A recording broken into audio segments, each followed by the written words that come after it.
Bom, tratando agora do inciso 2 da lista de interruptores semicondutores, começando pelo diodo de potência. O diodo de potência, que é um dispositivo semicondutor não controlado, ele conduz para a tensão direta superior a esse VPO que ele apresenta aqui, e ele entra em condução a partir do momento que ele ultrapassa essa tensão máxima aqui de VFP que ele demonstra aqui. Ele opera em um quadrante do plano de tensão e corrente, que é quando elas estão positivas, e ele pode ser polarizado reversamente caso sua tensão seja negativa, o que acaba reduzindo significativamente a corrente dele até um valor entre uma faixa de 10 elevado a menos 6 a 10 elevado a menos 15, que a gente chama de corrente de fuga, corrente de exploração reversa.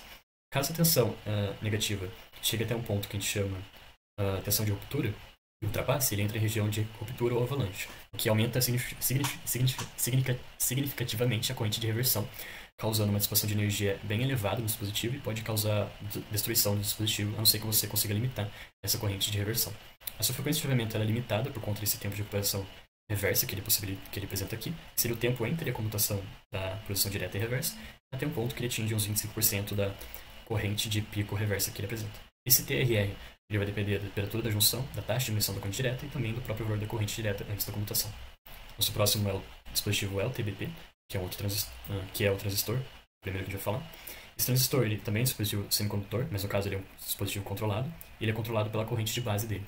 Assim como o diodo, ele também opera com um único quadrante, que é esse primeiro quadrante. Ele opera como chave nas regiões de corte, onde trabalha como chave aberta, e na região de coexturação, onde trabalha como chave fechada, e com corrente IC no coletor. A região ativa para a gente não vai ser interessante no momento, por não trabalhar como interruptor, mas sim como amplificador. E a região de forte saturação vai ser um problema caso você queira um chaveamento mais rápido, porque essa região de forte saturação vai acabar armazenando mais carga e vai, por consequência, acabar aumentando esse tempo aqui que a gente chama tempo de armazenamento. Então essas cargas que ficam armazenadas na base do nosso TBP, elas, à medida que você aumenta o nível de saturação na polarização direta dele, você vai acabar aumentando essa quantidade de carga e aumentando o tempo de armazenamento que ele possui na hora de entrar em bloqueio, certo? Nosso próximo semicondutor é o MOSFET. Esse MOSFET, assim como o TBP, ele trata o dispositivo semicondutor controlado, mas diferente do anterior, ele consegue ser controlado pela tensão entre gate e source, que são os dois terminais dele.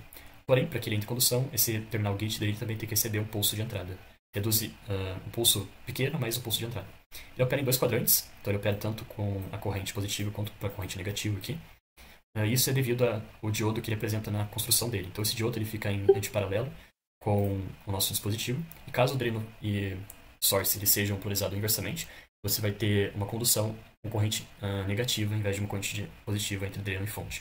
Esse dispositivo pode operar como chave fechada na região ômica aqui, que ele opera de forma mais linear devido à formação da curva, e baixa tensão caso ele esteja na região ômica. Ele pode operar também como chave aberta aqui na região de corte, onde ele vai apresentar um VGS inferior ao VGS threshold, que é o necessário para aquele ente de condução.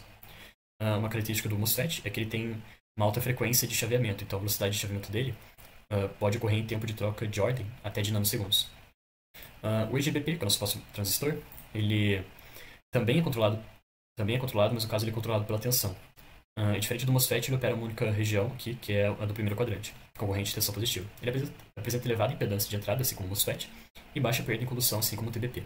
Sua operação como chave também se dá em região de corte e saturação, assim como o MOSFET, mas diferente do anterior, ele pode aguentar potências superiores, mas infelizmente ele tem uma frequência de operação inferior em relação ao MOSFET. Ele também apresenta essa condição aqui, que é a corrente de cauda, que apresenta os 20% do tempo total de desligamento dele. Então essa corrente de cauda é significativa no tempo que ele leva entre o chavear da condução para o bloqueio. A gente também tem aqui os tiristores. Dentro desses tiristores aqui a gente vai falar especificamente sobre CR, né, que seria essa curva dele aqui. Esse dispositivo, no caso, ele é semi-controlado. Ele pode ser polarizado de forma direta, apresentando condução aqui diretamente, ou de forma reversa, apresentando bloqueio, ou também de forma direta, apresentando bloqueio. Né? Porque a forma como ele entra em condução, ele tem duas formas. Ou ele ultrapassa essa tensão de bloqueio aqui, ele consegue entrar em condução, ou ele apresenta uma corrente no gatilho que possibilita que ele entre em condução. O bom dessa corrente de gatilho também é que, à medida que você vai aumentando essa corrente de gatilho aqui, você vai reduzindo o caminho dele. Né? Então, se o seu gatilho tivesse zero, ele teria esse caminho. Se você aumentasse, você estaria reduzindo o caminho que ele tem que percorrer e, por consequência, você estaria aumentando a velocidade com que ele entra em condução. Para entrar em condução, ele tem que ultrapassar o que a gente chama de corrente de Joule. Caso o nosso tiristor já esteja em condução e você queira bloquear ele, você não vai conseguir fazer isso apenas mexendo no terminal gate dele, mesmo que você inverta essa polaridade, porque a influência do terminal gate não vai conseguir possibilitar que você reduza essa corrente para um valor inferior à corrente de manutenção do dispositivo, que seria necessário para que ele entre em bloqueio. Obrigado.